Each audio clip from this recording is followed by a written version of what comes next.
시청자 여러분 안녕하십니까? VOA 뉴스투데이 시작합니다. 존 볼튼 전 백악관 국가안보보좌관이 회고록을 통해 미북 정상회담 과정에 있었던 여러 상황들을 밝혔습니다. 특히 합의가 결렬된 하노이 회담과 관련해 한국 측이 북한의 영변 핵시설 폐기를 불가역적 비핵화 단계라고 주장했다면서 이는 현실성 없는 생각이었다고 지적했습니다. 첫 소식 함지하 기자가 보도합니다. 존 볼튼 전 백악관 국가안보보좌관은 23일 출간을 앞둔 자신의 회고록에서 미국과 북한의 비핵화 협상이 서로 다른 관점에서 계속 헛돌았다고 지적했습니다. VOA가 파악한 회고록 내용에 따르면 지난해 2월 베트남 하노이에서 열린 2차 미북 정상회담 당시 볼튼 전 보좌관은 트럼프 대통령이 준비해간 북한의 비핵화의 정의를 담은 문건을 김정은 위원장에게 건넸는데 여기에는 북한의 핵은 물론 생화학 무기와 탄도미사일 프로그램이 포함돼 있었다고 설명했습니다. 그러나 김 위원장은 영변 핵시설 폐기와 이를 조건으로 한 대북제재 해제만을 고집해 평행선을 달리게 됐다는 겁니다. 트럼프 대통령이 미국 도달이 가능한 장거리 미사일을 내놓는 게 어떠냐고 제안했지만 김 위원장은 이를 거절하면서 단계적으로 가다 보면 궁극적으로 큰 그림에 도달할 수 있을 것이라고 말했다고 밝혔습니다. 이른바 빅딜을 원했던 미국과 달리 북한은 단계적 비핵화 방식을 고수한 사실을 여실히 보여주는 대목입니다. 볼튼 전 보좌관은 이어 북한 비핵화에 대한 한국 측의 판단은 잘못됐다고 주장했습니다. 하노이 회담 결렬 후 정용 한국 청와대 국가안보실장을 만난 일화를 소개하면서 정 실장이 문재인 대통령의 조현병 환자 같은 생각을 드러냈다고 비판했습니다. 미국이 북한의 행동 대 행동 방식을 거절하는 것을 맞다고 보면서도 동시에 김 위원장의 영변 핵시설 폐기 의지는 불가역적 비핵화 단계에 들어선다는 것을 보여주는 매우 의미 있는 첫 번째 단계로 해석하는 건 조현병 환자 같다는 겁니다. 한국 청와대는 회고록 상당 부분이 사실을 크게 왜곡했다면서 특히 정부 간 협의를 일방적으로 공개함으로써 외교 원칙을 위반해 양국의 신뢰를 심각하게 훼손할 수 있는 행위라고 비판했습니다. 그러면서 오히려 볼튼 전 보좌관 본인이 조현병 환자일 수 있는 게 아니냐고 맞섰습니다. 이런 가운데 도널드 트럼프 대통령은 회고록을 통해 자신의 지도력을 비난한 존 볼튼 전 보좌관을 또다시 비판했습니다. 트럼프 대통령은 23일 트위터 글을 통해 자신은 미치광이로 여겨지고 호감이 없어 상원 인준을 받을 수 없었던 존 볼튼에게 기회를 줬다고 밝혔습니다. 이어 자신은 항상 다른 관점을 듣는 것을 좋아한다면서 볼튼 전 보좌관을 무능한 거짓말쟁이라고 비난하고 회고록 내용을 법원이 기밀 정보라고 판결한 사실을 강조했습니다. VOA 뉴스 함지하입니다.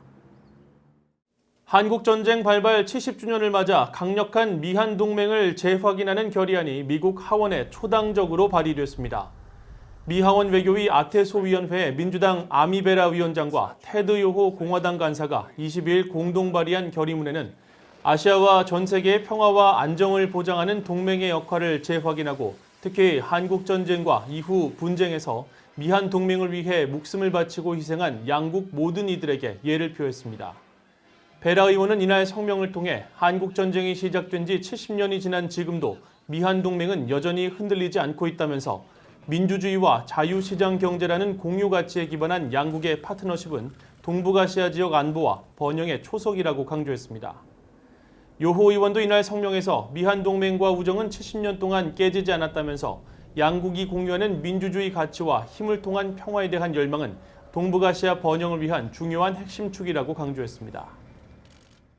미국 하원 외교위원회 아시아태평양 소위원장인 아미베라 의원은 미한 워킹그룹이 여전히 매우 중요하다고 밝혔습니다.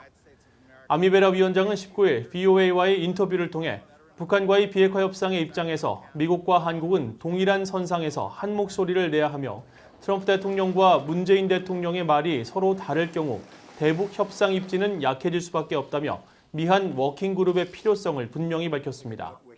그러면서 양국이 친구이자 동맹으로서 항상 주요 사항을 논의하는 것은 매우 중요하다며 미국이 대북 협상을 진행하면서 한국과 경과를 논의하고 조율하는 것과 마찬가지 논리라고 말했습니다. 유엔 인권이사회가 또다시 북한의 참혹한 인권 상황을 규탄하는 결의안을 채택했습니다. 18년 연속 채택된 결의안에는 북한이 한국인과 일본인 납북자를 즉각 송환할 것을 촉구하는 내용이 처음으로 담겼습니다. 김영교 기자가 취재했습니다. 유엔 인권이사회는 스위스 제네바에서 열린 43차 회의 마지막 날인 22일 북한 인권 결의안을 채택했습니다. 북한의 심각한 인권 유린 문제를 정면으로 제기했던 지난 2003년 이후 18년 연속 북한 인권 결의안 채택입니다.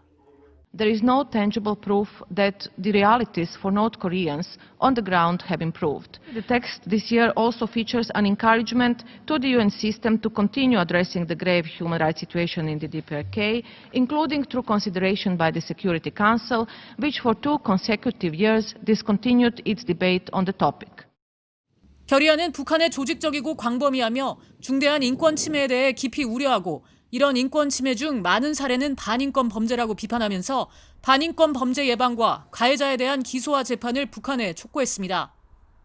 이번 결의에는 또 북한에 의해 납치된 한국인과 일본인 문제가 처음으로 포함됐습니다. 북한은 강제 실종과 관련된 모든 의혹을 다루고 납북된 이들의 생사와 소재 정보를 가족들에게 정확하게 제공하며 납북자 관련 모든 사안, 특히 일본과 한국 납북자들의 즉각 송환 문제를 최대한 빠른 시일 내에 해결할 것을 촉구했습니다. 한국이 결의안 공동 제안국 명단에 빠진 가운데 북한은 결의안 채택을 전면 거부한다며 반발했습니다. The draft resolution, a product of anti-DPRK maneuvers to strangle its social system by sinister hostile forces, Western countries deliberately turn a blind eye to heinous human rights abuses, in particular, recent tragic deaths of African descendants in the United States.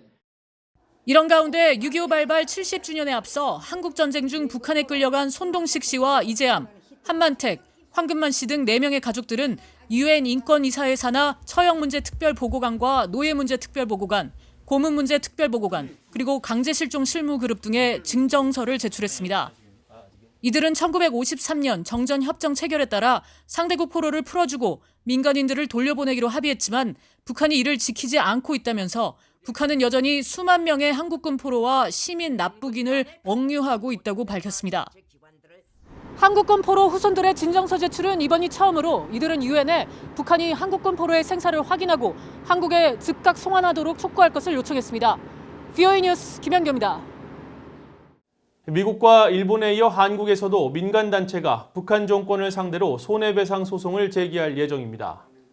한국의 한반도 인권과 통일을 위한 변호사 모임은 19일 한국전쟁 발발 70주년인 오는 25일 6.25 전쟁 납북 피해자 유가족들을 대리해 북한의 김정은 위원장을 상대로 손해배상 소송을 제기하겠다고 밝혔습니다.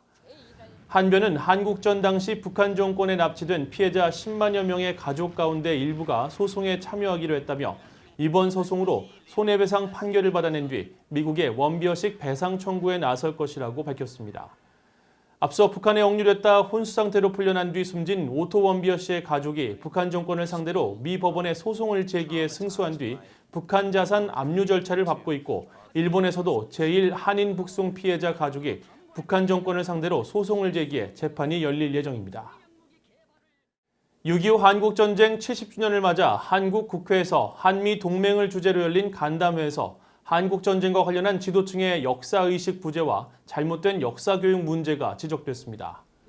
주로 한국 대사를 지냈던 이인호 한국서울대 명예교수는 22일 이 간담회에서 6.25 전쟁을 자유와 인권 수호를 위한 호국전쟁으로 교육하지 못하고 있다면서 한미동맹은 전쟁이 다시 없을 것이라는 보장이라고 강조하고 한국전쟁과 한미동맹이 주는 역사적 교훈을 다시 생각해보는 것이 절실하다고 말했습니다.